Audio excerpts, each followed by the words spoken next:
de l'Évangile selon Saint Jean. Après cela, Jésus se manifesta encore aux disciples sur les bords de la mer de Tibériade, et voici comment. Il y avait là ensemble Simon-Pierre avec Thomas, appelé Didyme, c'est-à-dire jumeau, Nathanaël de Cana de Galilée, le fils de Zébédée et des autres de ses disciples.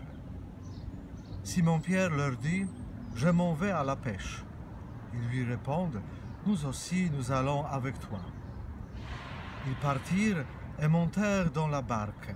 Or, cette nuit-là, ils ne prirent rien. Au lever du jour, Jésus se tenait sur le rivage, mais les disciples ne savaient pas que c'était lui. Jésus leur dit, « Les enfants, auriez-vous quelque chose à manger ?» Ils lui répondirent, « Non. » Il leur dit, « Jetez le filet à droite de la barque et vous trouverez. » Ils jetèrent donc le filet. À cette fois, ils n'arrivaient pas à le tirer tellement il y avait des poissons. Alors le disciple que Jésus aimait dit à Pierre, « C'est le Seigneur. » Quand Simon-Pierre entendit que c'était le Seigneur, il passa un vêtement, car il n'avait rien sur lui, et il se jeta à l'eau. Les autres disciples arrivèrent en barque, traînant le filet plein de poissons. La terre n'était qu'une centaine de mètres. Une fois descendus à terre, ils aperçoivent disposé là un feu de braise avec du poisson posé dessus et du pain. Jésus s'approche, il prend le pain, il le leur donne, et de même le poisson. Dans la rencontre qui nous est rapportée par l'évangile de Saint Jean au bord du lac de Tibériade, nous pourrions dire qu'il y a deux niveaux de reconnaissance.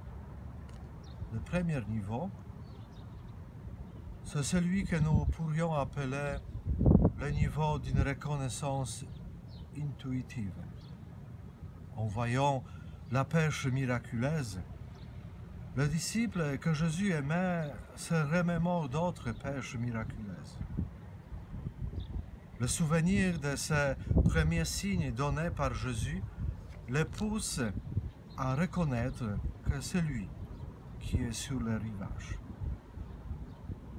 C'est une sorte de cri spontané, d'adhésion du cœur.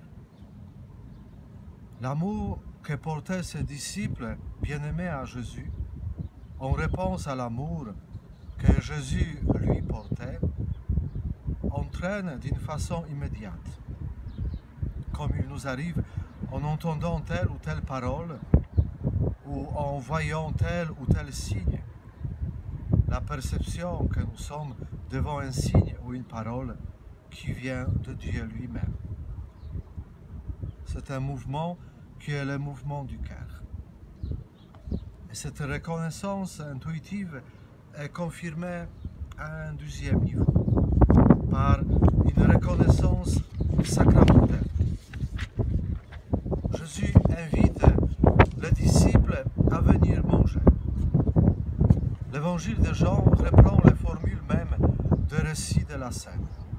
Il prend le pain et le leur donne, et de même pour les poissons. Ce repas partagé avec Jésus n'est plus simplement un souvenir qui parle au cœur, c'est un souvenir qui parle à l'intelligence. Chaque fois que Jésus a partagé le pain avec ses disciples, c'était pour établir avec eux un lien de communion. En renouvelant ce geste au bord du lac de Tibériade, c'est une façon pour lui de confirmer qu'il est bien le Seigneur et le Maître qui leur a lavé les pieds le soir de la scène et qui leur a légué l'Eucharistie. De même que les disciples d'Emmaüs ont vu leurs yeux s'ouvrir à la fraction du pain, de même les compagnons de Pierre, même s'ils avaient encore quelques doutes, puisqu'ils n'osaient n'osaient pas lui demander qui il était, savent de manière certaine que le disciple qu'il aimait avait vu juste. C'est le Seigneur.